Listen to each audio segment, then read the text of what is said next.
name's Eva and welcome to this channel. Today I am with my lovely friend Sydney and we're going to be talking about asexuality. I have some questions that I've asked her and some questions from you and we're going to go through it. So let's jump right on into it. Makes sense. The first question would be, what is asexuality? So asexuality is either an absence or a slight lack of sexual attraction. So you may very commonly experience aesthetic attraction to other people. So I can look at a person the same way I can look at a piece of art and say, wow, that is really pretty. I want to look at that for a while.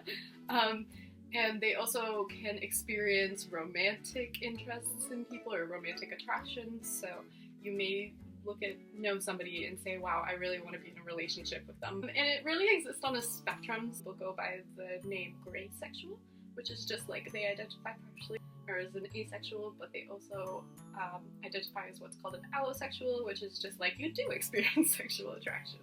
So our next question is, what do you wish people knew about asexuality? So kind of what I wish people knew is that it's not the same as celibacy. So there's people that choose not to have sexual relationship with people for many reasons. Maybe they just want to lower their risk of STIs or pregnancies, or maybe it's part of their faith. There's many different reasons. There are asexuals that are not celibate. There are asexuals that choose to have sex, because sex doesn't have to be about the fireworks. Sometimes it can be about the loving romanticity, the fun of it even. Sometimes it's for the exercise. Okay. There's lots of different reasons why you would have sex. Awesome. So another question is, do you feel accepted into the LGBTQIA+ community? So I kind of have a love-hate relationship here, where I feel accepted by many in the community, in which if you put me in the cis-hetero community, most of them don't really get where I'm at. Yeah. And then the LGBT community does better, but I feel like there's still a lot of people in the LGBTQI+ community that think that my identity invalidates theirs. So there are people that are like, oh, are you sure you just don't like men? Or are you sure you just don't like women? That's crazy, because that's the type of stuff that people would say to other people in the LGBT community to invalidate their identities. Yeah. So it's really funny, or it's not funny. But in the LGBTQ, there's definitely still a lot of people that think it's this mystical thing that doesn't exist. But for the most part, it is a very good, welcoming community, and I think we're all just. So our next question is, do you have a favorite asexual character on TV or a movie that you really like, whether or not it's So really my biggest one would be Sheldon Cooper. I think that ties hand in hand with the fact that I love the science and I love him. He's I connected with him very hard as a kid.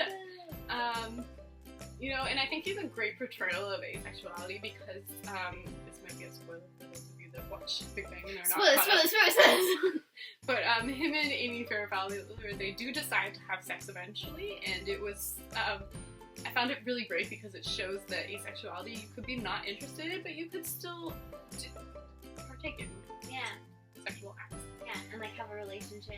Yeah, and there is one that I am currently a little salty about, which would be from the Archie books. Yeah, I've heard about this. So the Archie books, I didn't read them as a kid, but I was very excited about Riverdale because I knew that Jughead was asexual, and I was like, yes!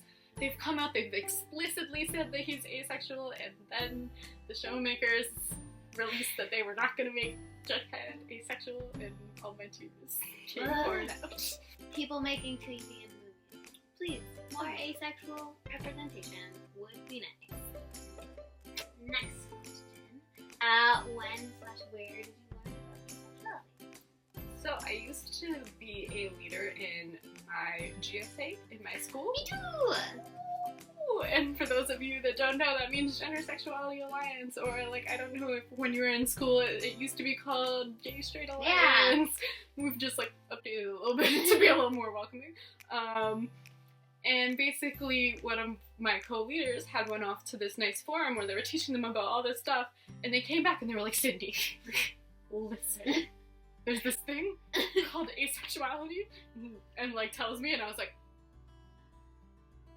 and they were like, I think so. That's So, amazing. At the beginning, I wasn't entirely like, yeah, that was me. Like at first, I was like, no, I think I might feel it one day. And like sometimes, you know, asexuals, we do have those thoughts, like because it is so prominent in society that people are like, that's not real. We do, like, we still have those doubtful thoughts, but like all in all, I think like the majority of the time, I am very confident in that this is who I am. Last question, a little bit scandalous. So people masturbate? So yes, I do know that the majority of, I shouldn't say majority, but a good deal of asexuals do actually masturbate, because it's not always about the sexual arousal. It's not always about, oh, I watched this video and I just found it so hot. It could be, for many people, it's a stress relief. Some people, they don't get much pleasure from it, that it's just solely something that their body needs to do, an itch that they need to scratch. Some people really like masturbation. Yeah. They could still not enjoy having sex with other people or be sexually interested in other people, but they may really enjoy their own private time. That's awesome. So the last question actually comes from a lovely friend of mine on Twitter. So you should follow me on Twitter. It's @SexEdOntario. You can ask me questions and maybe you'll be in the video too. So they ask whether we think that asexuality will ever be in like a high school or middle school or elementary school curriculum. So I am feeling as though it is very close to becoming part of the curriculum here in Ontario. I do know that there are schools that do invite people to come in and talk about these things. That's something that I think would be a very cool first step as well. I do know that my high school, we tried. We lost the momentum, but we tried. Yeah. It's very much, you need those people there that are feeling the lack of their own representation for you to realize that there is a lack of representation. So I think it will get there eventually, hopefully soon. Okay, so that's all the questions I have for Sydney today. Thank you so much for watching, and thank you so much for coming and answering questions. As I said, follow me on Twitter.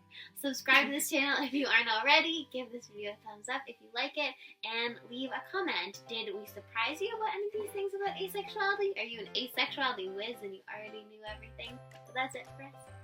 Have a lovely day. Bye. Okay. Peace.